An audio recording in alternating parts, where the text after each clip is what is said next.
Je suis candidate aux législatives pour donner une majorité présidentielle efficace au président de la République et à son gouvernement. Je suis journaliste et j'ai intégré très rapidement un cabinet politique, Philippe Seguin pendant 8 ans et Michel Henrich pendant 2 ans. Ensuite j'ai bifurqué, je suis allée dans le monde de l'énergie en allant chez EDF, où là je suis en charge des relations avec les collectivités territoriales de Lorraine, où je mène énormément de projets en matière de transition écologique. Transition écologique toujours, parce que j'ai la chance depuis 2020 d'être adjointe à Golbet, donc 3e ville des Vosges, en charge de la transition écologique et de l'urbanisme. Et je suis aussi à l'agglomération où je suis membre de la commission de développement durable et aussi de l'eau et de l'assainissement. Quand on parle emploi, il faut parler travail et les fondamentaux, c'est l'orientation, l'information, la réinsertion, et ça c'est fondamental. Alors comment attirer? J'ai envie de dire que sur la circonscription d'Épinal, on a quand même de très très belles victoires. Je pense notamment au tissu industriel golbéen avec la Green Valley, je pense à Moustache. Donc déjà pour faire venir les jeunes par rapport à l'emploi, ce qui est nécessaire finalement c'est de leur donner envie, parce que l'emploi c'est une chose, mais aussi l'environnement. Quand on travaille, on aime bien aussi avoir un cadre de vie agréable. Donc on revient sur la transition écologique, un cadre de vie agréable où il y a aussi de la culture, il y a aussi du sport, des mobilités douces, des mobilités faciles de transport. J'ai envie de dire que tous ces éléments-là vont contribuer à améliorer l'emploi et surtout à faire une attractivité sur notre territoire.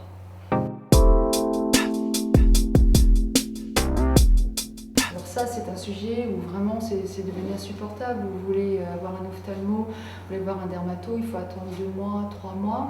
Il y a un problème de flexibilité aussi entre l'hôpital et la médecine de ville. Il y a aussi un souci au niveau du recrutement, parce que c'est pareil, on parlait d'emploi, mais il faut donner aussi envie aux infirmières, aux aides-soignants d'intégrer des hôpitaux, des cliniques, mais dans de bonnes conditions de travail. Le salaire ne fait pas tout.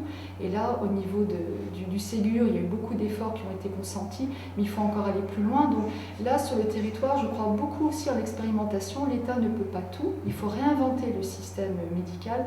Et en premier lieu, au niveau des communes, il y a déjà des maires qui sont des porte-paroles, des porte-étendards d'innovation sur le médical.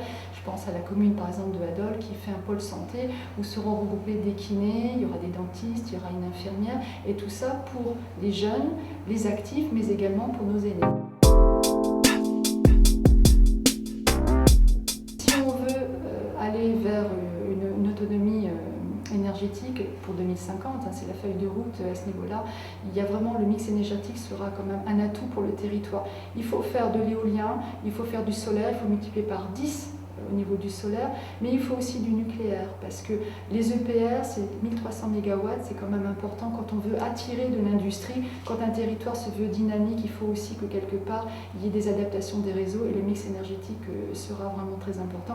Et puis il ne faut pas oublier le rôle de la forêt. On est quand même un territoire très forestier, c'est quand même le capteur de gaz carbonique. 1 mètre cube de chêne, c'est quand même 100 tonnes de capté, c'est pas négligeable.